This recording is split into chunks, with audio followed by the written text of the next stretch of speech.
گھر میں عورت کی بھی ضروریات ہوتی ہیں، ذمہ داریاں ہوتی ہیں، مثلاً بچوں کی پرورش کرنا، ان کی تربیت کے لیے فکر مند رہنا، گھر کے کام کاج سمیٹنا، اللہ کی عبادت کرنا۔ تو مرد کی اپنی ذمہ داریاں ہیں، عورت کی اپنی ذمہ داریاں ہیں۔ ان ذمہ داریوں کو نبھاتے ہوئے انسان کی کچھ جسمانی ضروریات ہوتی ہیں۔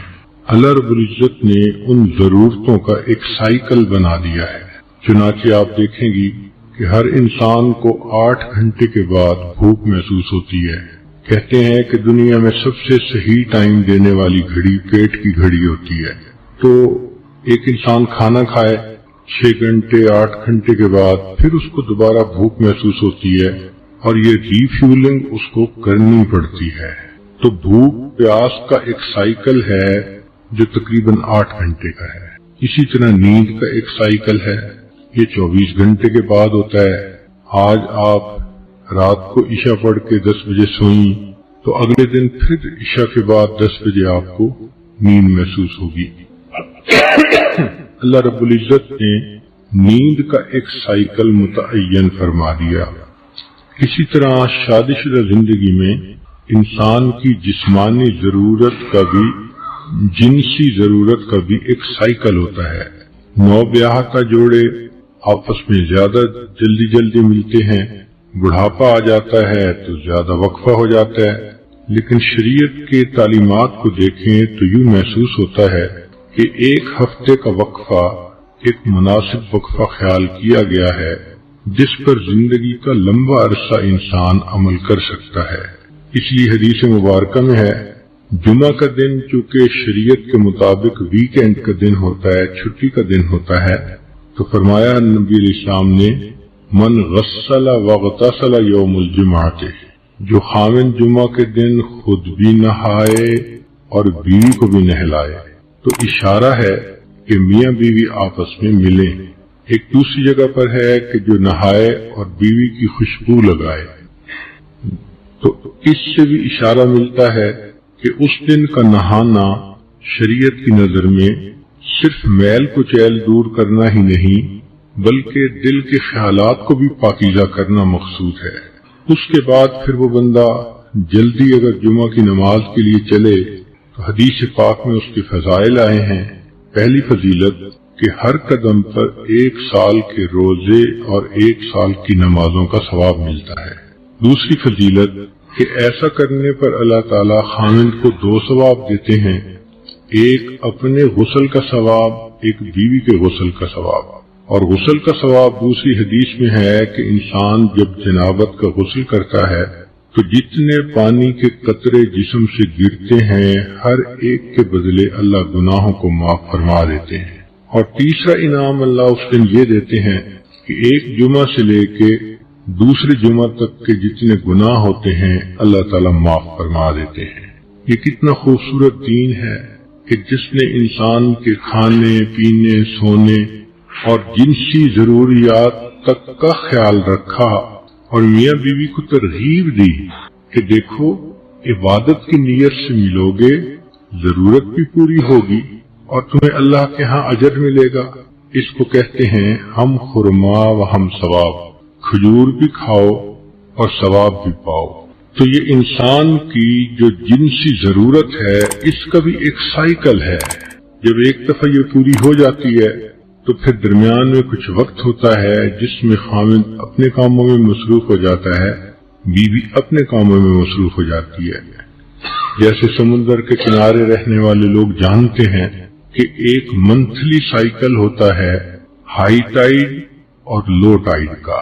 13 14 15 جب چاند کی تاریخ ہوتی ہے تو لہریں 10 فٹ اوپر اچھل کر آتی ہیں، اور جب پہلی تاریخ ہوتی ہے تو بالکل کام اینڈ کوائٹ ہوتا ہے۔ یہی انسان کی جنسی ضرورت کا معاملہ کہ عام طور پر جب انسان کی ضرورت پوری ہوتی ہے تو پھر لو ٹائیڈ کا وقت رہتا ہے، مگر کچھ وقفہ گزرنے کے بعد دوبارہ یہ ہائی ٹائیڈ ہو جاتی ہے۔ اس میں بھی اللہ کی ایک حکمت ہے کہ اگر ہر وقت میاں بیوی پر ہائی ٹائیڈ کی کنڈیشن رہتی تو مرد تو پھر گھر میں ہی پڑے رہتے، عورتوں کے طواف میں ہی مشغول رہتے، نہ کوئی کاروبار کر سکتا، نہ کوئی فیکٹری چلا سکتا۔ عورتوں کا بھی معاملہ اسی طرح کہ وہ بھی بچوں سے لاپرواہ ہوتی، ہر وقت خاوند کی بغل میں گھسی رہتی۔ تو اللہ رب العزت نے کتنی خوبصورت زندگی دی ہے کہ جس میں ہر چیز کا خیال رکھا گیا۔ تو وقفے سے صحت بھی برقرار، اور پھر وقفے سے ملنے سے محبت کا احساس بھی زیادہ ہوتا ہے۔ اس کے علاوہ بھی انسان کو ضرورت پیش آ سکتی ہے۔ انسان ہے، صرف ایک ہفتے ہی کا تو مسئلہ نہیں لکھا شریعت نے، اجازت تو ہر وقت دی ہے۔ چنانچہ شریعت نے کہا کہ مرد اگر باہر پھر رہا ہو اور اس کی نظر کسی غیر محرم پر پھرے اور اس کے دل میں اس کا خیال آ جائے تو نبی اسلام نے فرمایا کہ اس کو چاہیے کہ گھر آئے اور اپنی بیوی سے مل لے۔ جو کچھ اس عورت کے پاس تھا وہی کچھ گھر میں بیوی کے پاس ہوگا۔ کتنی خوبصورت تعلیمات ہیں کہ جو کچھ تم باہر ڈھونڈتے ہو جب تمہیں گھر میں ملتا ہے تو پھر گناہ کرنے کی کیا ضرورت ہے۔ اسی طرح نبی علیہ السلام کی سنت مبارکہ ہے، جب آپ سفر پہ تشریف لے جانے لگتے تھے تو اپنے اہل خانہ سے ملاپ کرتے تھے۔ حدیث پاک میں ہے کہ حجۃ الوداع کے موقع پر نبی اسلام نے احرام باندھنا تھا تو جتنی ازواج مطہرات ساتھ تھیں اللہ کے حبیب صلی اللہ علیہ وسلم نے سب کے ساتھ وقت گزارا۔ اسی طرح سفر سے واپس آئیں تو بھی بیوی سے ملنا سنت ہے۔ کئی مرتبہ انسان کو کوئی خوشی ملتی ہے تو وہ اپنی بیوی سے قریب ہوتا ہے، بیوی کو کوئی پریشانی ہوتی ہے تو وہ خاوند کا قرب چاہتی ہے۔ تو انسانی طبائع ہیں۔ شریعت نے سمجھا دیا کہ دیکھو، مرد کو بھی اتنی شرم آئے گی کہ چاہے گا کہ زمین کھل جائے اور میں زمین کے اندر ہی چلا جاؤں۔ بھرے مجمع میں بے لباس ہونے سے اس کو اتنی شرمندگی ہوتی۔ اس شرمندگی سے کس نے بچایا؟ لباس نے بچایا۔ تو یہ انسان کے عیبوں کو ڈھانپتا ہے۔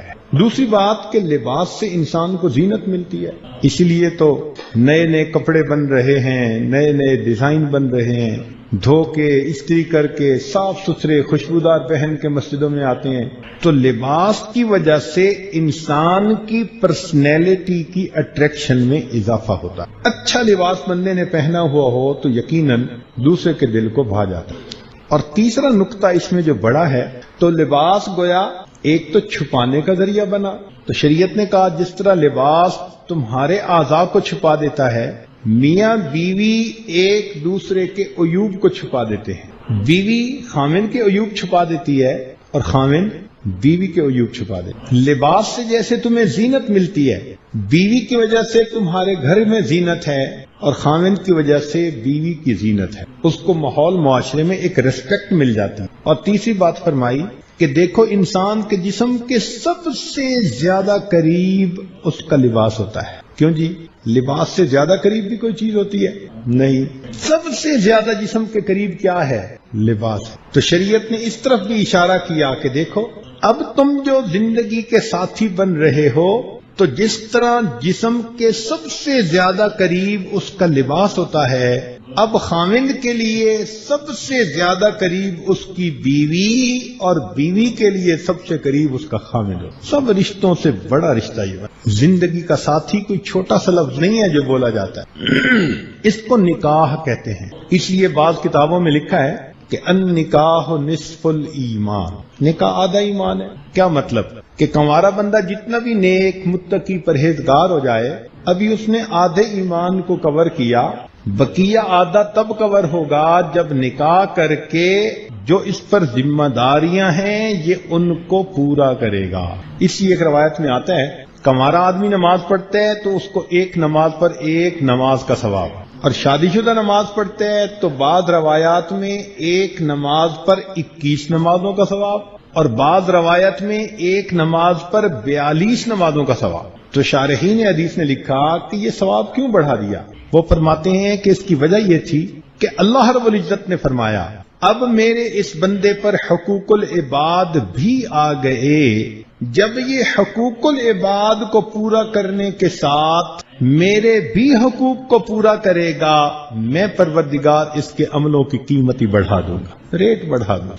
شریعت نے فقط ہمیں مسلح کی عبادت نہیں سکھائی، پوری زندگی گزارنے کا طریقہ.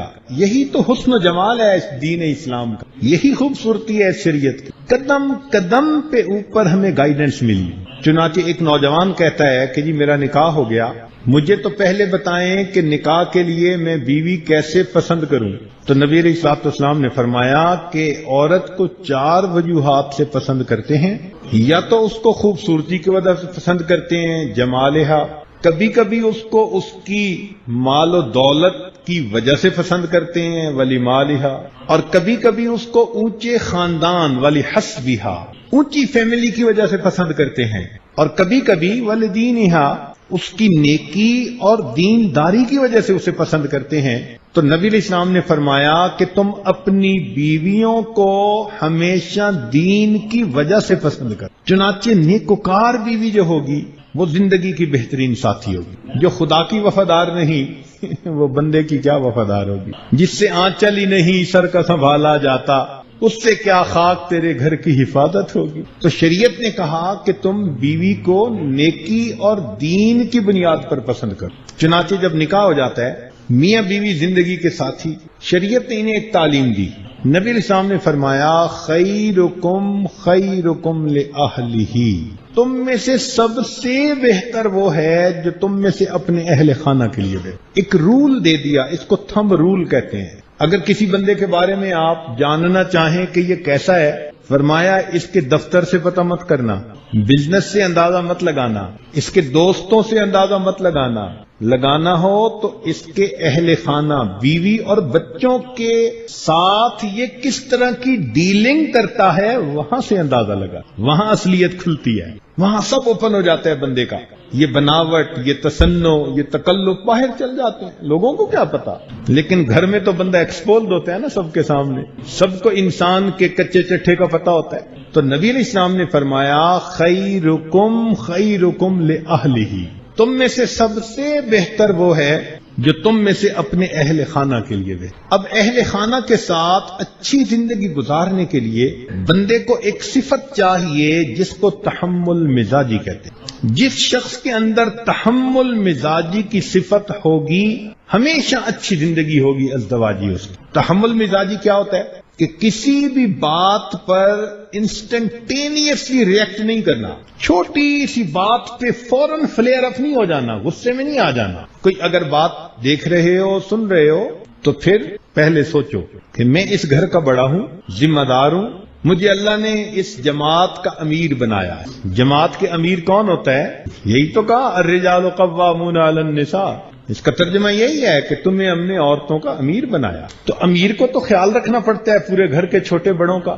تو فرمایا کہ تم چھوٹے بڑوں کا خیال رکھو اور اچھی زندگی گزارو. جس بندے کو جلدی غصے میں آنے کی مرض ہو اس کی ازدواجی زندگی ہمیشہ کانٹوں بھری ہو. اور ایک بات عرض کروں کہ غصہ ہمیشہ عام طور پر کمزوری کی علامت ہے. غصہ عام طور پر صحت مند کی نسبت بیمار کو غصہ زیادہ آتا ہے، جوان کی نسبت بوڑھے کو غصہ زیادہ آتا ہے، مرد کی نسبت عورت کو غصہ جلدی آ جاتا ہے. تو غصہ کس کی علامت ہوئی؟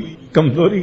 ایک مرد کو غصہ آتا ہے مگر ٹھوس بنیاد کے اوپر آتا ہے. معمولی اور چھوٹی باتوں پر غصے میں آ جانا اور بات کا بتنگڑ بنا دینا شریعت نے اس کو کبھی پسند نہیں. مجھے ایک ملک میں جانے کا موقع ملا، 2 میاں بیوی، دونوں PhD، اور ان کی شادی کو 23 سال گزر گئے. مطلب ہے 23 سال کی ایسوسیشن تو گھر میں کوئی جانور بھی پالا ہو تو اس سے جدا ہونے کو دل نہیں کرتا. یہ میاں بیوی کی 23 سال کی ایسوسیشن، ان کے درمیان طلاق ہو گئی. اور طلاق پتہ ہے کس وجہ سے ہوئی؟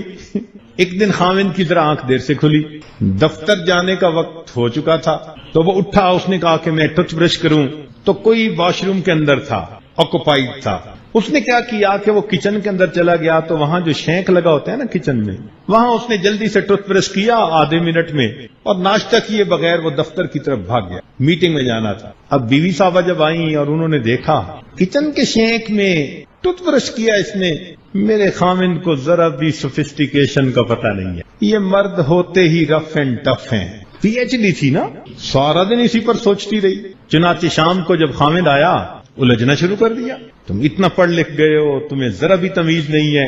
کچن کے شینک میں بھی کوئی ایسا کرتا ہے. اب دونوں میں آرگومنٹ شروع ہو گئے, اور یہ آرگومنٹ بڑھتے بڑھتے اتنے بڑھے کہ اس پوائنٹ کے اوپر دونوں کے درمیان ڈائیورس ہو گئے. کتنی معمولی سی چیز ہے. میں نے جب سنا تو سنانے والے کو میں نے مسکرا کر کہا کہ ہاں مجھے لگتا ہے واقعی دونوں PhD تھے. تو وہ میری طرف غور سے دیکھنے لگا, کہنے لگا حضرت خیر تو ہے, آپ کیسے عجیب انداز سے کہہ رہے ہیں کہ دونوں PhD. میں نے کہا میں انگریزی کا نہیں کہہ رہا, PhD پھرا ہوا دماغ, دونوں کے دماغ پھرے ہوئے تھے. تو بات ایسی ہے, اتنی معمولی سی بات پہ جو بندہ گھر برباد کر بیٹھے اس کا دماغ پھرا ہوا نہیں تو پھر اور کیا ہے. تو جو چیز سب سے زیادہ ضروری ہے ازدواجی زندگی میں اس کو کہتے ہیں تحمل مزاجی. شریعت نے بھی کہا پہلے تولو پھر بولو. سوچو پہلے ٹھنڈے دل و دماغ سے کہ مجھے اگر ایک بات کہنی ہے تو کس موقع پہ کہوں یا کس انداز سے کہوں کہ یہ بات اگلے بندے کے خانے میں بیٹھ جائے. موقع کی بات سونے کی ڈلیوں کی مانے دو. آپ گھر آئے, بیوی کو مصلے پہ بیٹھے دیکھا, صرف 2 فکرے بول دیں اس کی تعریف کے کہ مصلے پہ بیٹھی تو آپ مجھے بہت پیاری لگتی ہیں. ایک فکرہ جو ہے آپ کی بیوی کو ہمیشہ کے لیے نماز کا پابند بنا دے. تو برموقع برمحل بات کو کرنا یہ خاوند کی ذمہ داری ہے. اچھے انداز سے آپ اس سے بات کر لیں, وہ ماننے کو تیار. یہ ذہن میں رکھیں, ہمارے ماحول معاشرے میں, میں کفار کے ملک کی بات نہیں کر رہا, ہم مسلمان لوگ جو ہیں ہمارے ماحول معاشرے میں 100 بچیاں جو اپنے گھر سے چلتی ہیں تو شاید 99% سے زیادہ سب کی یہ نیت ہوتی ہے کہ ہم نے جا کے گھر کو آباد کرنا. سب کی یہ نیت ہوتی ہے. آگے اب ان لاز کے گھر کے حالات, محبتیں مل گئیں تو گھر آباد ہو گئے, نفرتیں ملنی شروع ہو گئیں اور اس بچی کو فوراً باڈی سمجھ کے گھر سے نکالنا شروع کر دیا تو پھر گھر برباد. سوچیں جب وہ بچی گھر چھوڑ کے جاتی ہے والد کا تو کتنی قربانی کرتی ہے. جس گھر میں پلی, ماں سے جدا, باپ سے جدا, بہنوں سے جدا, بھائیوں سے جدا, قریب میں جہاں پڑھی جو اس کی سہیلیاں دوست بنی ہوئی تھی, بچیاں عورتیں, ان سے جدا, بالکل ایک نئے جانے ماحول میں وہ چلی جاتی ہے اکیلی. ایک نازک سی جان ہے, خاوند کی خاطر کتنی قربانی کر کے جا رہی ہے. پتہ ہے اس کو گھر سے جدا ہونے کا صدمہ کتنا ہوتا ہے. اتنے صدمے کو سہ کے اور خاوند کی خاطر قربانی کر کے جب وہ خاوند کے گھر پہنچتی ہے تو آگے سے خاوند صاحب اس کو اماں کے حوالے کر دیتے ہیں, یا پھر خاوند کی اماں اس کے اوپر کمنٹس کرنے شروع کر دیتے ہیں. اٹھنا بیٹھنا چلنا ایک ایک چیز کو تولا جا رہا ہوتا. اس کو یہ نہیں آتا, اس کو تو ٹرے اٹھانا نہیں آتا, گلاس رکھنا نہیں آتا. اس بیچاری کو وہاں سولی پہ لٹکنا پڑتا ہے. ایسے حالت ہوتی ہے, میری ہر نظر تیری منتظر, تیری ہر نظر میرا امتحان. ہر بندہ اس کو تولنے پہ لگا ہوتا ہے. بھائی وہ نئی بچی, کم عمر بچی, بھولی بھالی بچی, اس کو زندگی کا کیا پتا, ازدواجی زندگی کیا ہوتی ہے. فرسٹ ٹائم وہ گھر سے نکلی ہے, محبتیں دیں, پیار دیں, اس کو پرسکون ماحول دیں. وہ کم عقل اور بے سمجھ تو نہیں ہے, وہ آپ کے ماحول میں بڑے آرام سے ایڈجسٹ ہو جائے گی. تو یہ محبتیں دینا یہ خاوند کی ذمہ داری. نبی علیہ السلام نے فرمایا خیرکم خیرکم لأہلہ, تم میں سے سب سے بہتر وہ ہے جو تم میں سے اپنے اہل خانہ کے لیے. ہمارے علاقے میں ایک گاؤں میں ایک عجیب واقعہ پیش آیا, پرانا, ابھی ذہن میں آیا تو اس لیے سناتا چلوں نوجوانوں کو. ایک صاحب کی شادی ہو گئی اپنی کزن کے ساتھ. اب وہ لڑکی بڑی خوبصورت تھی اور یہ لڑکا بالکل ہی سادہ نارمل سی شکل کا لڑکا تھا, کوئی خاص تعلیم بھی نہیں, کوئی سٹیٹس بھی نہیں, مگر خاندانی رشتوں کی وجہ سے ماں باپ نے شادی کر دی. لڑکی کو بالکل ہی پسند نہ آیا, اس کا جی چاہے میں اس کی شکل ہی نہ دیکھوں. چنانچہ 2-4 دن کے بعد جب وہ گھر واپس گئی تو خاوند اس کو وہاں چھوڑ کے آیا. طے ہوا تھا کہ 3 دن کے بعد لے جاؤں گا. 3 دن کے بعد لینے کے لیے جو گیا تو ماں باپ نے لڑکی کو رخصت کر دیا. اندر سے لڑکی کی نیت تھی نہیں, مگر دونوں طرف کے پیرنٹس میں اتنی محبت تھی, گہرا تعلق تھا کہ یہ وہاں بول ہی نہیں سکتی. چل پڑی خاوند کے ساتھ. راستے میں اس نے کہا کہ مجھے پانی کی ضرورت ہے. تو ان دنوں میں کنویں ہوتے تھے, تو خاوند قریبی کنویں پر گیا کہ آؤ تمہیں پانی پلاتا ہوں. جب وہ پانی لینے کے لیے وہ کنویں کے جو ڈول تھے ان کی طرف جھکا تو بیوی نے پیچھے سے اس کو دھکا دے دیا. اس کی نیت یہ تھی کہ یہ گرے گا کنویں میں اور ڈوب کے مر جائے گا اور میں بتا دوں گی کہ بھائی کوئی مسئلہ. جب اس نے دیکھا نا کہ یہ پانی میں گر چکا یہ آرام سے اپنے گھر واپس آ گئی، رونا دھونا شروع کر دیا۔ ماں باپ نے پوچھا کیا ہوا؟ کہنے لگی مجھے پیاس لگی تھی، میں نے کہا مجھے پانی پینا ہے، وہ کہنے لگا بیٹھو پانی لاتا ہوں۔ وہ پانی لینے گیا، آیا ہی نہیں۔ اب میں اکیلی، مجھے ڈر لگا کوئی اور مرد نہ آ جائے، تو میں روتی دھوتی واپس آ گئی ہوں۔ کیسا غیر ذمہ دار آدمی۔ ماں باپ بھی پڑے پریشان کہ یہ اس نے کیا کیا، جوان بچی دلہن بنی ہوئی ہے اور اس کو اکیلا بٹھا کے چلا گیا۔ اللہ کی شان کہ دوسری طرف وہ نوجوان جب نیچے گرا، تیرنا نہیں آتا تھا، مگر جو ڈول ہوتے ہیں نا اس کی رسی پہ اس کا ہاتھ پڑ گیا۔ خیر تھوڑی دیر کے بعد اس نے ہمت کی اور آہستہ آہستہ چڑھتے چڑھتے چڑھتے وہ باہر نکل آیا۔ اب اس نے ذرا سوچا کہ مسئلہ کیا۔ اس نے کہا لگتا ہے کہ بیوی مجھ سے دلی طور پہ خوش نہیں ہے، مگر مجھے بھی تو ایسی چاند سی بیوی نہیں مل سکتی، اس لیے مجھے جانا ہے اس کو لینے کے لیے۔ اس نے اپنے کپڑے وغیرہ خشک کیے، اپنے حالت تھوڑا ٹھیک کی اور چل پڑا۔ واپس آیا مسکراتے چہرے کے ساتھ۔ اب ساس بھی غصے ہو رہی ہے، سسر بھی غصے ہو رہا ہے، اتنے غیر ذمہ دار ہو، تم نے ہماری بیٹی کو اس طرح بٹھا دیا اور چلے گئے۔ مسکراتے کہنے لگا بس مجھے ذرا دیر ہو گئی، بس کوئی بات نہیں، آپ چلو اس کو بھیجیے۔ اب جب ہنستے مسکراتے اس نے بات کی تو ماں باپ نے بھیج دیا، چلو بیٹی جاؤ۔ یہ اپنی اس بیوی کو لے کر آیا۔ یہ بندہ کہتا ہے کہ اس کے بعد پوری زندگی میں نے اپنی بیوی کو کبھی نہ جتلایا کہ تم نے میرے ساتھ کیا کیا۔ یہ فرق ہوا کہ وہ بیوی ساری زندگی میرے جوتوں میں پڑی رہتی، وہ مجھے اپنا محسن سمجھتی تھی۔ کتنا ظرف ہے اس بندے کا، میں نے کیا کیا، جواب میں اس نے میرے ساتھ کیسے اچھا سلوک کی۔ کہنے لگا ہماری زندگی کے اثرات کو کوئی نہیں جانتا، مگر میرے بڑے دل کرنے نے اس بیوی کو ہمیشہ کے لیے میری باندھی بنا دی اور میری زندگی بڑی پرسکون گزری۔ تو معلوم ہوا کہ خاوند جب دل بڑا کرتا ہے، چھوٹی موٹی چیزوں کو نظر انداز کر لیتا ہے، تو پھر بیوی کے دل میں بے اختیار اس کی محبت آتی۔ اس کو کہتے ہیں to run a big show one should have a big heart. پریشانیاں بھی آ جاتی ہیں تو پریشان ہونے کی ضرورت نہیں ہے۔ High winds blow on high mountains, اونچے پہاڑوں پر تیز آندھیاں چلتی ہیں کئی دفعہ، تو انسان کی زندگی میں بھی اس طرح کے حالات آتے ہیں۔ تو سب سے اہم بات کیا ہے؟ تحمل مزاجی۔ جو نوجوان شادی کے بعد ذرا کول مائنڈڈ ہو کے رہتے ہیں، بیوی نے کہی تو سن لی، والدہ نے کہی تو سن لی، پھر اینالائز کیا کہ اب مرد ہونے کے ناطے مجھے کیا کہنا ہے، اور پھر حق بات کہی، بیوی کو سپورٹ کرنا ہے، یقیناً اس کو سپورٹ کیا، سمجھانا ہے تو موقع ڈھونڈا کہ جس بات اس کی بات بیوی کے دل و دماغ میں اتر جائے۔ اتنی سی سمجھداری کر لینے سے بندے کا گھر آباد ہو جائے۔ چنانچہ نبی علیہ السلام نے فرمایا خیرکم خیرکم لأہلہ، تم میں سے سب سے بہتر وہ ہے جو تم میں سے اپنے اہل خانہ کے لیے بہتر۔ یہ درگزر سے کام لینا پڑتا ہے۔ جو بھی بڑا ہوتا ہے نا، باس ہوتا ہے، اس کو درگزر سے کام لینا پڑتا ہے۔ اللہ تعالیٰ نے مشینری میں بھی کلیئرنس ٹالرنس رکھی ہے۔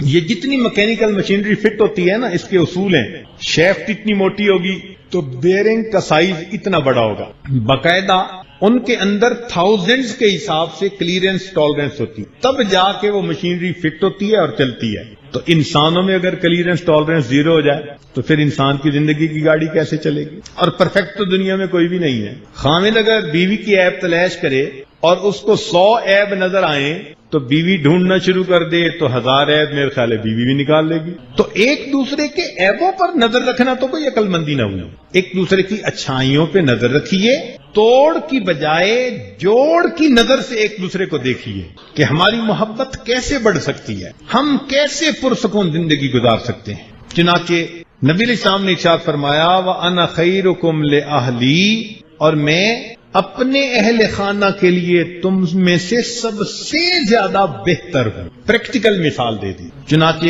نبی علیہ السلام نے جب نبوت کا اعلان فرمایا تو سب سے پہلے اس اعلان کو کس نے قبول کیا؟ بیوی نے، عورت نے۔ آج ہماری بیویاں سارا جہان کہتے ہیں جی یہ بڑے صوفی ہیں، بیوی کہتی ہے مجھ سے پوچھو۔ سارا جہان پیر سمجھتا ہے، بیوی کہتی ہے میں بتاتی ہوں کہ پیر صاحب کیا ہے۔ ہمارے گھروں کی حالت یہ ہے کہ بیویاں ہمیں نیک انسان بھی نہیں سمجھتی ہمارے برتاؤ کی وجہ سے، اور وہاں یہ کہ نبی علیہ السلام نے نبوت کا دعویٰ فرمایا، سب سے پہلے آپ کی اہلیہ محترمہ نے اسی وقت قبول کر لیا، اے اللہ کے محبوب آپ واقعی نبوت کے منصب پہ فائز ہونے کے لائق نظر آئے۔ پوچھا اے اللہ کے نبی آپ کیوں گھبرا رہے ہیں کہ زملونی زملونی؟ فرمایا خشیت علی نفسی، مجھے ڈر ہے کہ کہیں میری موت ہی نہ واقع ہو جائے۔ فرمایا انک لتصل الرحم، صلہ رحمی کرنے والے ہیں، تکسب المعدوم، تقرع الضیف وتعین علی نوائب الحق۔ اے اللہ کے نبی آپ میں یہ خوبی یہ خوبی یہ خوبی، جب اتنی خوبیاں آپ کے اندر ہیں میں کہتی ہوں اللہ تعالیٰ آپ کو ضائع نہیں فرمائے۔ یہ ہوئی نا بات کہ بیوی تسلی دے رہی ہو۔ تو اکثر جو گھروں کے اندر جھگڑے لڑائیاں نفرتیں آتی ہیں ان کی بنیادی وجوہات دو تین ہی ہوتی ہیں۔ ایک ان میں سے ہے غصہ، جلدی غصے میں آ جانا، چھوٹی سی بات کا بتنگڑ بنا دینا۔ تو جلدی غصے میں آنا یہ اچھے انسان کی علامت نہیں ہوتی۔ غصہ آتا ہے یقیناً آتا ہے، مگر غصے والی باتوں پر، بیکار باتوں پہ غصہ آنا تو بیوقوفوں کی علامت ہوتی ہے، چھوٹی چھوٹی بات۔ تو تحمل مزاجی، ہر چیز کو پازیٹو انداز سے سوچیں، بات سمجھ میں آ جائے گی۔ تو ایک الفت محبت پیار کے ساتھ گھر میں زندگی گزارنا، اور دوسری چیز نبی علیہ الصلوۃ والسلام نے اس بات کی بھی مثال دی کہ بیوی میاں کا تعلق چونکہ محبت کا ہوتا ہے، ناز کا ہوتا ہے بیوی کا تعلق، تو کبھی بیوی ناز کی وجہ سے کوئی ایسی بات بھی کر جاتی ہے، تو فرمایا کہ انسان ہونے کے ناطے اعتدال کے ساتھ اس کو درگزر کر دے۔ بیوی ہے نا، شریعت نے ان کو ناقصات العقل کہا۔ ناقصات العقل کا کیا مطلب؟ ناقصات العقل کا یہ مطلب نہیں کہ عقلی طور پہ وہ کمزور ہوتی ہیں، نہیں، عورتیں کئی مرتبہ عقلی طور پہ مردوں سے زیادہ تیز ہوتی ہیں۔ آپ اسکول کے نمبر دیکھیں نا، لڑکوں سے لڑکیوں کے نمبر زیادہ ہوں گے، تو ناقصات العقل کہاں سے آ گئی؟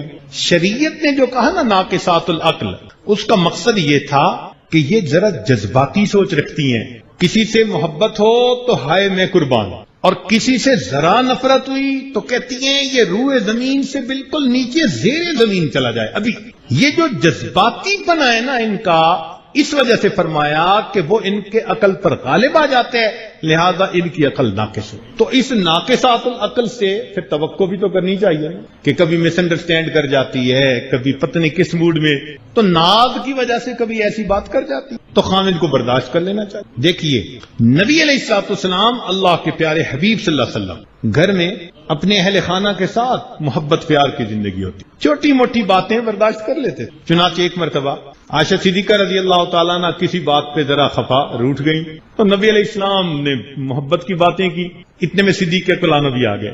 تو نبی علیہ الصلوۃ والسلام نے فرمایا ابو بکر آپ ذرا ہماری بات میں فیصلہ کر دیں۔ تو صدیق اکبر نے کہا جی۔ تو اب بات چلی کہ بات کون بتائے، بیوی بتائے یا خامد؟ تو نبی علیہ السلام نے فرمایا کہ ہاں میں تمہیں بات بتاتا ہوں۔ جب نبی علیہ السلام نے فرمایا نا کہ میں بات بتاتا ہوں، تو عائشہ صدیقہ عنہا تھوڑی خفا تھی، کہنے لگی ہاں بالکل آپ بتائیں مگر ٹھیک ٹھیک بتائیں۔ اب جب انہوں نے یہ لفظ کہہ دیا نا کہ ٹھیک ٹھیک بتائیں، تو ابو بکر صدیق عنہ نے تو بیٹی تھی نا، زور کا ایک تھپڑ لگایا۔ اب جب تھپڑ پڑا وہ نبی علیہ السلام کے پیچھے چھپی دوسرے سے بچنے کے لیے۔ نبی علیہ السلام نے فرمایا ابو بکر ہم نے آپ سے ایک بات کا فیصلہ کرنے کے لیے کہا تھا، یہ تو نہیں کہا تھا جو کیا ہے آپ نے۔ اچھا آپ جائیں ہم آپس میں فیصلہ خود کر لیں گے۔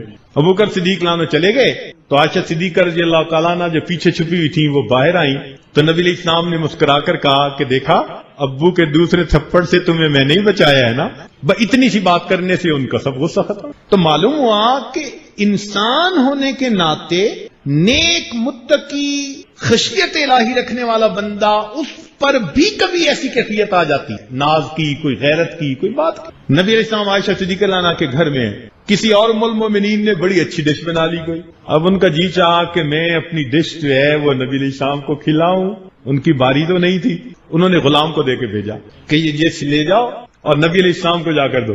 اب نبی علیہ السلام کو جب وہ ڈش ملی کھانے کے لیے تو غلام لے کے آیا اور اس نے کہا کہ یہ آپ کے لیے آپ کی فلاں اہلیہ نے بھیجی ہے۔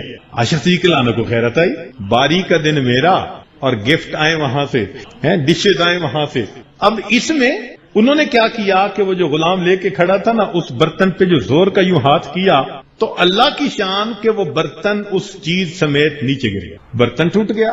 اللہ کے پیارے حبیب صلی اللہ علیہ وسلم نے اپنے مبارک ہاتھوں سے وہ نیچے گری ہوئی جو چیز تھی، بالفرض حلوہ تھا یا کیا تھا، وہ اٹھا کے دوسرے برتن میں ڈالی اور اسی جیسا برتن عائشہ صدیقہ رضی اللہ عنہا کا اٹھا کر اس غلام کو دیا اور اس کو کہا کہ یہ لے جاؤ، اور تمہاری والدہ کو اصل میں غیرت آ گئی تھی. یہ نبی علیہ السلام نے الفاظ کہا. تمہاری ماں کو، یعنی عائشہ صدیقہ یہ امت کی ماں تھی نا، فرمایا کہ تمہاری ماں کو اصل میں غیرت آ گئی تھی کہ باری میری تو کوئی اور کوئی چیز بھیجے. اب ہم جیسا ہوتا کوئی تو پھر کیا ہوتا؟ اللہ اکبر کبیرہ. تحمل مزاجی دیکھی. چنانچہ آج کے نوجوان صرف غصے کی زبان جانتے ہیں، اور کئی تو ان میں سے ایسے ناسمجھ کہ وہ ہاتھ ہی اٹھا لیتے ہیں. ہاتھ اٹھانا اور بیوی پر، اللہ اکبر. نبی علیہ السلام نے فرمایا کہ یہ تو جانوروں والی بات ہے کہ تھوڑی دیر پہلے تم اسے جانور کی طرح مار رہے ہوتے ہو اور پھر دوسری دیر میں تھوڑی دیر کے بعد تم اسے اپنے بستر پہ بلا رہے ہوتے ہو. نبی علیہ السلام نے فرمایا کہ یہ تو جانوروں والی بات ہو گئی. انسان ایسا نہیں کرتا. یہ ہاتھ اٹھانا بھی ایک مرض ہوتی ہے. جس کو عادت پڑ جائے اور چھوٹی چھوٹی بات پہ بلا وجہ ہاتھ اٹھا دیتا ہے، اور پھر آگے سے لاجک کیا دیتے ہیں؟ الرجال قوامون علی النساء، کہ جی اللہ رب العزت نے مرد کو حاکم بنایا ہے اور مرد کو اجازت ہے کہ بیوی کو مارے. نہیں، بالکل نہیں. صرف قرآن مجید میں ایک موقع ہے کہ بیوی بدکاری کی مرتکب ہو رہی ہو اور خاوند اس کو اس سے منع کرے، پھر بھی وہ باز نہ آئے، تو اب بتاؤ کیا یہ بندہ اس کو حلوہ کھلائے؟ بتائیں نا بھائی. جو منع کرنے کے باوجود بھی بدکاری سے باز نہ آ رہی ہو تو پھر شریعت نے کہا اب تھوڑا اس کا دماغ سیدھا کر، اور وہ بھی اعتدال کے ساتھ. اس سچویشن میں شریعت نے کہا ہے. یہ نہیں ہے کہ ذرا سی بات پہ تھپڑ لگا دیا، جوتا لگا دیا. وہ کسی کی بیٹی ہے. فرمایا تمہاری زر خرید باندھی نہیں ہے اور تمہاری زندگی کی ساتھ. اس بری طرح اگر ہم بیویوں کو مس ہینڈل کریں گے تو کیسے گھر آباد ہوگا؟ چنانچہ بیچاریاں سہم جاتی ہیں اور ایسے سمجھتی ہیں کہ ایک ظالم اور جابر کے ساتھ ہمیں زندگی کا وقت گزارنا ہے. وہ دلوں کی محبتیں مر جاتی ہیں، وہ الفتیں ختم ہو جاتی ہیں. ہم کیا چاہتے ہیں؟ ابھی ہم مار کے ہٹے اور ابھی بس وہ فوراً ہمارے کام کر رہی ہو اور فوراً پھر ہمارے ساتھ بستر پہ موجود ہو. انسان ہے نا، اس کی بھی فیلنگز ہوتی ہیں. تو جہاں زندگی کا ساتھ، وہاں غصہ کرنا، ہاتھ اٹھا لینا، یہ کوئی اچھی عادت نہیں ہوتی. کئی مرتبہ بعض استادوں میں بھی نا مارنے کی عادت پڑ جاتی ہے. وہ بےچارے قاری تھوڑے ہوتے ہیں، کہاری زیادہ ہوتے ہیں، چھوٹی چھوٹی بات پہ ہاتھ اٹھا دیتے ہیں. بچہ سبق پڑھ رہا ہے، وہ بھول سکتا ہے. اب بھولنے کا یہ مطلب تو نہیں کہ بھائی بس ہاتھ ہی اٹھاؤ فوراً. ہم نے ایک مرتبہ اپنے ادارے میں یہ فیصلہ کیا کہ ہم نے نہیں مارنے دینا. پیار سے سمجھائیں، مار نہیں سکتے. خیر ہم نے ڈنڈے جو تھے سارے وہ گم کروا دیے. کچھ عرصے بعد ہمیں پتہ چلا کہ جی ڈنڈے تو اب نہیں مارتے. ہر قاری صاحب نے ذرا موٹی موٹی مسواک رکھ لی ہے، اور جب ذرا جلال میں آتے ہیں نا تو وہ پھر موٹی مسواک استعمال ہوتی ہے. خیر ہم نے وہ موٹی مسواکیں بھی لے لی. پھر ہمیں پتہ چلا کہ جی انہوں نے کچھ اور سلسلہ شروع کر لیا.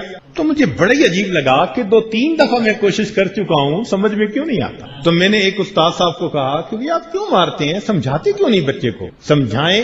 میری نظر میں بندہ ہاتھ تب اٹھاتا ہے جب دوسرے کو زبان سے سمجھانے میں شکست کھانے کا اقرار کر چکا ہوتا ہے، تب ہاتھ اٹھاتا ہے. جس کو یہ یقین ہو نا کہ اللہ نے مجھے اتنی سپیکنگ پاور دی ہے، بات کی صلاحیت، عقل کی صلاحیت، میں سمجھا لوں گا، کنونس کر لوں گا، وہ ہاتھ نہیں اٹھاتا. ہاتھ اٹھانے والا شکست تسلیم کر چکا ہوتا ہے. جی میں زبان سے نہیں سمجھا سکا، اب میں ہاتھ اٹھا. تو میں نے کہا کیوں مارتے ہیں؟ انہوں نے مختصر سا جواب دیا، حضرت کیا کریں، بس چلو ڈنڈے سے یہ پڑھ لیتے تھے، پھر جو ہے مسواک تھا اس سے پڑھ لیتے تھے، مگر اب تو یہ ایسے ہیں ڈنڈے سے بھی نہیں مانتے، ڈنڈے مارنے سے بھی نہیں بچتے. میں نے کہا اچھا آج کے بعد پھر کسی بچے کی غلطی آیا کرو تو اس کو گولی مارا کرو. اللہ کے بندے، کوئی سمجھنے والی بات ہے؟ تو جس طرح بچوں کے ساتھ استادوں کا معاملہ، ایک استاد اللہ کے پیارے حبیب صلی اللہ علیہ وسلم ہے. انس رضی اللہ عنہ کہتے ہیں کہ میں جب نبی علیہ السلام کی خدمت میں آیا، میری والدہ ام سلیم لے کر آئیں تو میری عمر 9 سال تھی، اور میں کم و بیش 9-10 سال نبی علیہ السلام کی خدمت کرتا رہا. فرماتے ہیں 10 سال میں اللہ کے حبیب نے نہ کبھی مجھے مارا، نہ ڈانٹا، نہ بد دعا دی، نہ کبھی مجھے کوسا. اللہ کے نبی کو کبھی ایسا کرنے کی ضرورت ہی پیش نہیں آئی. ہمیشہ پیار سے سمجھا دیتے اور کہتے کہ غلطیاں میں بھی کرتا تھا. کیسی غلطیاں کرتے تھے؟ کہنے لگے نبی علیہ السلام نے انگوروں کا خوشہ بھیجا کہ جاؤ میری طرف سے اپنی والدہ کے لیے ہدیہ لے جاؤ. میں لے کے چل پڑا. خیال آیا کہ ان کا ذائقہ کیسا. میں نے ایک چکھا، وہ بڑا اچھا لگا. پھر میں نے دوسرا چکھا، اب میں چل بھی رہا ہوں اور ایک کھا بھی رہا ہوں۔ کہنے لگے کہ پتہ تب چلا کہ ابھی گھر آیا نہیں تھا اور انگور سارے ختم۔ کہتے ہیں میں چپ کر کے واپس آ گیا۔ کئی دن گزر گئے، میری والدہ نبی علیہ السلام کی خدمت میں سلام کے لیے حاضر ہوئی تو قدرتاً نبی علیہ السلام نے پوچھ لیا کہ ام سلیم میں نے آپ کو انگوروں کا خوشہ بھیجا تھا، وہ انگور اچھے تھے؟ کہ اللہ کے نبی مجھے تو کوئی نہیں پہنچے۔ کہنے لگے نبی علیہ السلام خاموش۔ نبی علیہ السلام نے میری والدہ کو کچھ اور نہیں کہا، لیکن کیا ہوا کہ اب جب میں سامنے آیا تو نبی علیہ السلام نے آ کے میرا کان پکڑ کے مسکرا کے کہا انس میرے انگوروں کا خوشہ نکالو۔ اب نبی علیہ السلام جب مجھے دیکھتے مسکراتے اور مسکرا کے میرا کان پکڑ کے کہتے انس میرا خوشہ لاؤ کہ انگوروں کا۔ اللہ کتنی محبت اور پیار کے ساتھ سمجھا رہے ہیں۔ تو انسان گھر کے اندر محبت پیار کا ماحول رکھے، محبت پیار سے سمجھائے۔ مارنا اور بات بات کے اوپر جیسے کوئی آدمی دشمن کے ساتھ معاملہ کر رہا ہوتا ہے، یہ ہرگز اجازت نہیں۔ اللہ کے پیارے حبیب صلی اللہ علیہ وسلم نے محبت و پیار کی زندگی گزارنے کے لیے حکم دیا۔ چنانچہ ایک مرتبہ عائشہ صدیقہ رضی اللہ عنہا کسی بات پہ تھوڑا سا خفا ہوئی، یعنی موڈ آف ہوا تھوڑا سا، تو حدیث پاک میں آتا ہے کہ نبی علیہ السلام تشریف لائے اور آپ نے ان کا ناک پکڑ کر کہا اے منی سی عائشہ۔ حدیث کے یہ الفاظ کہ آئے نا تو ناک پکڑ کے کہا اے میری منی سی عائشہ۔ وہ فرماتی ہیں کہ اتنے پیار سے نبی علیہ السلام نے یہ الفاظ کہے کہ میں مسکرا پڑی، مسئلہ ہی ختم ہو گیا۔ لو اتنی سی بات ہوتی ہے، تو تھوڑا پیار سے بندہ ڈیل کر لے تو ناراضگیاں ختم ہو جاتی۔ نقطے کی بات سمجھ لیں کہ جو شخص پیار کے ذریعے اپنی بیوی کا دل نہ جیت سکا، یہ تلوار کے ذریعے بھی اپنی بیوی کا دل نہیں جیت سکے۔ تو محبت و پیار سے انسان گھر میں رہے، دہشت نہ پھیلا دے گھر کے اندر، بچے بھی کانپ رہے ہوں اور بیوی بھی کانپ رہی ہو۔ محبت پیار کی زندگی، الفتوں کی زندگی، یہ نبی علیہ الصلوۃ والسلام۔ اور آپ اتنا پیار گھر میں دیتے تھے کہ آپ کی بیویاں قربان ہوتی تھی۔ چنانچہ حدیث پاک میں آتا ہے کہ نبی علیہ الصلوۃ والسلام اپنی اہلیہ صاحبہ کو ایک مرتبہ 9 عورتوں کی کہانی سنانے لگے۔ سوچئے یہ اللہ کے محبوب صلی اللہ علیہ وسلم جنہوں نے جہنم کو بھی آنکھوں سے دیکھا، جنت کو بھی دیکھا، ان کے دل پہ اللہ کی ہیبت اور عظمت کا کیا عالم ہوگا، خشیت کا کیا عالم ہوگا، مگر اپنی بیوی کو وہ 9 عورتوں کی کہانی سنا رہے ہیں کہ عائشہ ایک عورت 9 عورتیں پانی بھرنے کنویں پر اکٹھی ہوئی تو انہوں نے کہا کہ آج ہر ایک اپنی حالت کو کھلا کھلا بیان کر دے۔ تو انہوں نے کہا ٹھیک۔ تو پہلی عورت نے کہا کہ میرا خامد ایسا ہے، ایسا سلوک کرتا ہے، ایسا انسان ہے۔ دوسرے نے یہ کہا، تیسرے نے کہا۔ 9 عورتوں کی کہانی سنا کر ان میں ایک عورت ام زرع تھی، اس کے خامد کا نام ابو زرع تھا۔ فرماتی ہیں کہ اس نے کہا میرا خامن تو اتنا اچھا ہے، اس نے تو کھلا پلا کے مجھے بھی صحت مند بنا دیا اور میں پرسکون نیند اس کی یہاں سوتی ہوں، اور اس نے تو مجھے سونے سے لاد دیا۔ یعنی اس کی صفتیں بیان کی کہ وہ نرم طبیعت کا ہے، خوب خرچ کرتا ہے اور مجھے بہت محبتیں دیتا ہے، میرے ذہن میں کوئی پریشانی نہیں۔ نبی علیہ السلام نے یہ واقعہ سنا کر فرمایا عائشہ ابو ذرا اپنی بیوی کے ساتھ جتنا اچھا تھا میں تمہارے ساتھ اس سے زیادہ اچھا ہوں۔ اللہ کیوں جی، سنت کا اہتمام اگر ہم کرتے ہیں تو پھر نبی علیہ السلام کی اس سنت پہ بھی تو عمل کرنا چاہیے۔ ہم بھی تو بیوی کے لیے ایسے بن کے رہے نا کہ وہ دل سے کہے کہ ابو ذرا سے بھی زیادہ اچھے ہیں۔ ہم تو گھر کے اندر جاتے ہیں نا تو بس خشک ملا، بالکل چہرے کے اوپر اس کے ذرا بھی مسکراہٹ نہیں ہوتی، اور اس کو ہم بڑا تقویٰ سمجھتے ہیں، بڑی نیکی سمجھتے ہیں۔ چنانچہ مجھے پتہ چلا کہ بھئی بعض صوفی ہمارے ایسے ہوتے ہیں کہ جو محفلوں میں تو ماشاءاللہ کھلکھلا کے ہنستے بھی ہیں، مذاق بھی چل جاتا ہے، خوش طبعی بھی ہے، اور گھر جاتے ہیں تو بڑا ہی موڈ بنایا ہوا تھا۔ تو میں نے ایک آدھ بندے کو خشک ملا کہنا شروع کیا، ایسا ان کا دل ڈرا، فوراً انہوں نے گھر جا کے اپنی کوئی سیدھی کی۔ اب وہ ڈرتے ہیں کہ اگر حضرت کو پتہ چلا تو کہیں ہمیں خشک ملا نہ کہہ دیں۔ ان کے لیے ایک لفظ ہے ملا ناہموار، بالکل سیٹ لفظ ہے ملا ناہموار۔ ایک ہوتی ہے نا بالکل ہموار زمین ایک جیسی، گھر میں بھی اسی طرح، باہر بھی ایک طرح، مسجد میں بھی ایک طرح، فلاں بھی ایک طرح، جس کی ایک جیسی پرسنالٹی ہو وہ تو ہو گئی نا۔ اور جو اونچ نیچ ہو اس کو کیا کہتے ہیں؟ ناہموار ہی کہتے ہیں۔ تو ملا ناہموار یہاں بیٹھے ہیں تو خوب صوفی بنے ہوئے، اوپر سے لا الہ اندر سے کالی بات. گالیاں دیتے ہیں بیوی کو.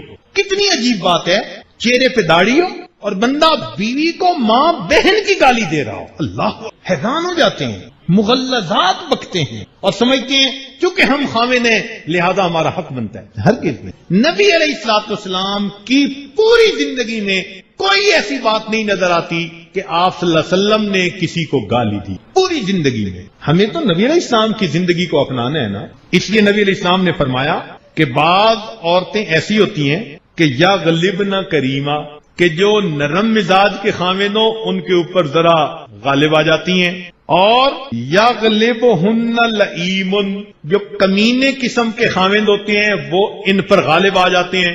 تو نبی علیہ السلام نے فرمایا, حدیث مبارکہ ذمہ داری سے عرض کر رہا ہوں, فرمایا احب ان اکون کریما مغلوبا, میں پسند کرتا ہوں کہ میں نرم خاوند بن کے رہوں اگرچہ بیوی مجھ پر غالب آ جائے. احب ان اکون کریما مغلوبا, یہ نبی علیہ الصلوۃ والسلام فرماتے. چنانچہ بعض ایسے بزرگ گزرے ہیں کہ جن کی بیویاں تھوڑا زبان کی سخت تھیں مگر انہوں نے صبر کیا. حدیث پاک میں آتا ہے جو خاوند اپنی بیوی کی ایذا پر صبر کرے گا اللہ تعالیٰ قیامت کے دن ایوب علیہ السلام کے ساتھ اس کو اٹھائیں گے. ایوب علیہ السلام کو صبر کا اتنا اجر ہوگا. مگر اس کا یہ مطلب بھی نہیں کہ بیویاں ہی اتنی بدتمیز بن جائیں, وہ بھی اپنی اوقات میں رہیں. ان کو ہم نے ان 9 دنوں میں ٹکا کے سمجھایا ہے. میں نہیں سمجھتا کہ بیویوں میں سے کوئی بیوی اب اپنے خاوند کے ساتھ بدتمیزی کی جرت کر سکتی. اتنا بار بار بار بار ان کو سمجھایا ہے. تو ان پہ تو لگائے ہم نے تقریباً 8 دن, اور آپ کو تو صرف تھوڑی سی دیر, اس لیے ذرا ہائی پوٹینسی ڈوز دینی پڑ رہی ہے. مگر سچی بات یہی ہے, اگر ہم چاہتے ہیں کہ ہم اللہ کے محبوب بنیں تو ہمیں اپنے اہل خانہ کے ساتھ حسن سلوک کا معاملہ. اور بعض مردوں کو دیکھا کہ وہ ہر وقت طلاق کی تلوار لٹکا دیتے ہیں گھر میں. ذرا ذرا سی بات ہے, طلاق دے دوں گا, چھوڑ دوں گا. جس بندے نے بیوی کے سامنے ایک مرتبہ طلاق کا لفظ لے دیا, اس نے اپنی بیوی کے اندر سے اپنے بارے میں اعتماد ہمیشہ کے لیے ختم کر دیا. اس عورت کے ایک دماغ کے اندر اس نے 2 دماغ بنا دیے, وہ سپلٹ پرسنالٹی بن گئی. اب اس کو کبھی بھی یقین نہیں آئے گا کہ یہ مجھے رکھے گا یا نہیں, اور چونکہ یقین نہیں آئے گا تو 2 باتیں ہوں گی. یا تو وہ ماں باپ کے ساتھ اپنی ایکویشن مضبوط کرے گی کہ اگر یہ دھکا دے گا تو کوئی تو میرے سر چھپانے کی جگہ ہو, یا اگر وہ فاسقہ فاجرہ ہے تو پھر کسی دوسرے مرد کے ساتھ انوالو ہو جائے. جن کی عورتیں بدکار بنتی ہیں اکثر و بیشتر ان کے پیچھے طلاق کی تھریٹ ان کی شان. یہ لفظ کبھی بھی زبان پہ آپ نہ لائیں, کبھی بھی نہ بولیں. یہ ایک لفظ بول کے آپ بیوی کو ہلا کے رکھ دیتے ہیں. اس کی چھوٹا مسئلہ نہیں ہوتا اس کے لیے, تو بات بات پہ اس کو طلاق کی دھمکی, یہ کوئی عقل مندی ہے؟ ایسا نہیں کرنا چاہیے, ہرگز نہیں کرنا چاہیے. بچے ہو گئے, وہ بیٹیوں کی بیٹوں کی ماں بن گئی, کیسے آپ اس کو چھوڑیں گے؟ طلاق ہو گئی, خاوند کو دوسری بیوی مل جائے گی, بیوی کو دوسرا خاوند مل جائے گا. ذرا بتاؤ ان معصوم بچوں کو ماں باپ کہاں سے ملیں گے؟ کیا قیامت کے دن وہ معصوم بچے پوچھیں گے نہیں آپ سے کہ جب ہم چھوٹے تھے, کھیلنے کی ہماری عمر تھی, آپ نے ہماری امی کی محبت سے محروم کر دیا تھا؟ اس بچے نے قیامت کے دن گریبان پکڑ لیا, کون آپ کو چھڑائے گا؟ تو اولاد ہونے کے بعد عقل سے کام لینا چاہیے. چھوٹی سی بات ہوتی ہے. اللہ فرماتی ہیں وَأَخَذْنَ مِنْكُمْ مِيثَاقًا غَلِيظًا, یہ عورتیں تم سے ایک پکا وعدہ لے کر نکاح کے بعد تمہارے گھر آئی ہیں. بھاگ کے تھوڑا آئی ہیں, وہ آپ گئے تھے, رشتہ مانگا تھا, مجمع کے اندر اقرار کیا تھا کہ میں اس کو قبول کرتا ہوں بیوی کے طور پر, اس کی ذمہ داریوں کو میں پورا کروں گا. تو اس لیے نبی علیہ السلام نے فرمایا خیرکم خیرکم لأہلہ, تم میں سے سب سے بہتر وہ ہے جو تم میں سے اپنے اہل خانہ کے لیے بہتر ہے. شریعت نے ایک حکم اور بھی دیا, فرمایا کہ خاوند کو جیسے ہی اللہ گنجائش دے سب سے پہلا کام یہ کرے کہ بیوی کے لیے گھر بنائے. اگر زیادہ پیسہ ہے تو الگ گھر ہو, زیادہ